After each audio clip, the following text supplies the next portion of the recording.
Hotels going live. Um, Out by LAX again, right? Getting my walk on. Happy, what's today? Thursday? Happy Thursday. You can see where I am, right across from LAX. Planes taking off, planes landing, right across from the golf course, Westchester Golf Course, if that's what you're into. It's a great, well, I guess it'd be a great day. It's kind of a little wind, but could be a nice day for golf.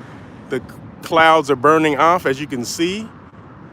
But just wanted to come live for a couple minutes. Like I said, I get my walk on, and this is a new route for me. So walked a little further today so I can get an unobstructed view of LAX.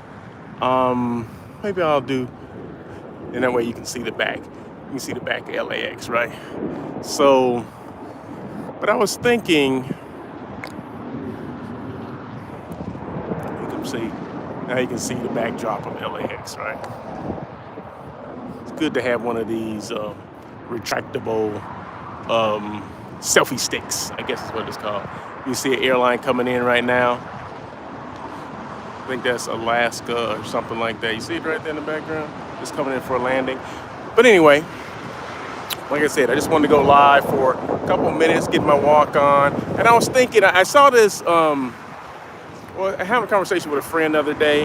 It had to do with, she was applying, now she's a hospitality person, as I am a hospitality person. She was applying for this job as a business development sales manager or something like that, business development manager with a new company that's, I guess they're looking for space for ghost kitchens, okay? You know what a ghost kitchen is? A ghost kitchen is basically, people that own restaurants or people that are interested in restaurants, they can rent out shared space with other people that have restaurants, right? So it's not a restaurant where it's seating and things like that. It's only takeout or pickup, right? So that's kind of the new thing. It's been going on since COVID.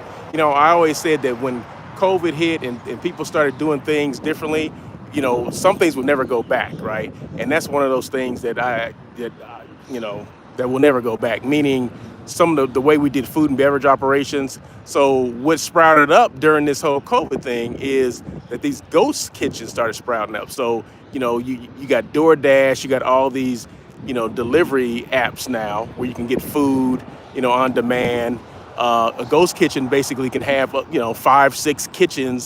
5 or 6 restaurant concepts inside the same building, sharing the space. So it's, a shared space kind of thing. And it's cheaper for them to do that than have their own restaurant, right? So why not do it? Why am I saying this?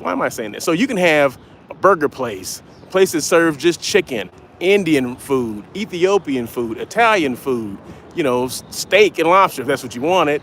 You can have that all in the same location. But the caveat is that everything is pickup or delivery, right? So you can't go there and dine in and eat, which a lot of people don't want to do that anyway. They just want it to be delivered or I'll pick it up. No big deal. Well, what's going on now? Now, go to the space that I know. That's hotels, right? Hotels normally have a restaurant inside their space, right? Well, things are changing where, some food and beverage operations at hotels haven't even started going back to business as usual. When I mean business as usual, I'm saying that, if hotels had room service, some of them, maybe the higher end hotels, have gone back to room service, actually, taking orders and delivering room service.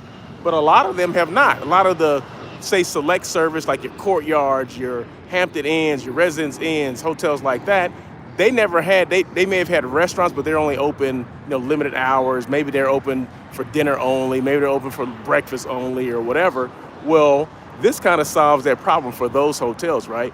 A ghost kitchen, say, opens up in in an area near these hotels, right? So say there's a cluster of like 10 hotels and most of them don't offer any room service or anything like that. So now you have a ghost kitchen in an area where they can deliver multiple types of food, right? So you don't get just tired eating the same, burgers and fries all the time. Well, you can get Indian, you can get, vegan food, you can get, like I said, Ethiopian, Italian, or whatever. So that's what's going on. So, and I think people within the industry, they didn't. I don't think they even thought this was a threat, right? So, but ownership's probably thinking about, well, it's a way to save money, right? Maybe they can still make money off of, a little money off of that, but they don't have to incur any costs for labor, which is one of the highest, expenses that a hotel has is labor, right? Especially when it comes to food and beverage. Food, a lot of food goes out the back door, right? There's always a high um, food cost is always high because of theft or because of waste. Um, so they don't have to deal with those things anymore. I mean, if they choose to do it this way. So you're basically getting rid of a whole department for the most part. Now, I don't know what would happen for banquets and things like that, catering departments and banquet departments and, the full kitchen departments. I'm not sure what will happen with that, but I know this is being discussed. I see it happening.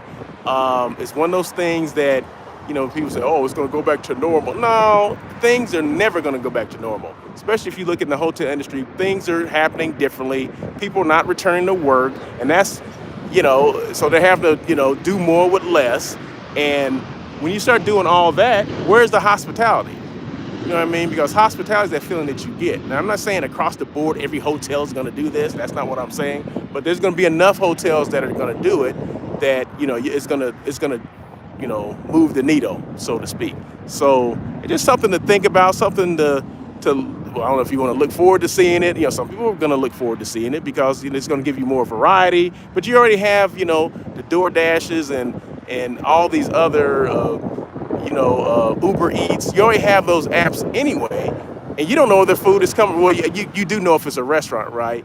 Well, pretty soon you're not going to know if it's coming from a ghost kitchen or a restaurant, right? Like I said, a ghost kitchen is a way for people that own restaurants to basically share space at a minimal cost, right? And you can still put out your food, out of the same building. It'd be like 10 different food concepts in one building, but you just don't know where it's coming out of, right? Unless you go pick it up.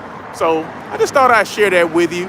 Those are things that are coming soon to a hotel near you. Ghost kitchen concept of hotels will limit their food and beverage, especially when it comes to select service hotels, economy hotels, limited service hotels. And what I mean by that, that's your Motel 6s, your Comfort Inns, your Courtyards, your Hampton Inns, your Spring Hill Suites, Town Place Suites. All those hotels fit in one of those categories. Those are not full service hotels. So there you go. That's Russell of Hotels for the, information of the day. Once again, live from outside, that's Westchester Golf Course, but actually live from outside of LAX. As you can see, there's a plane. It's about to take off right now. Alaska Airlines.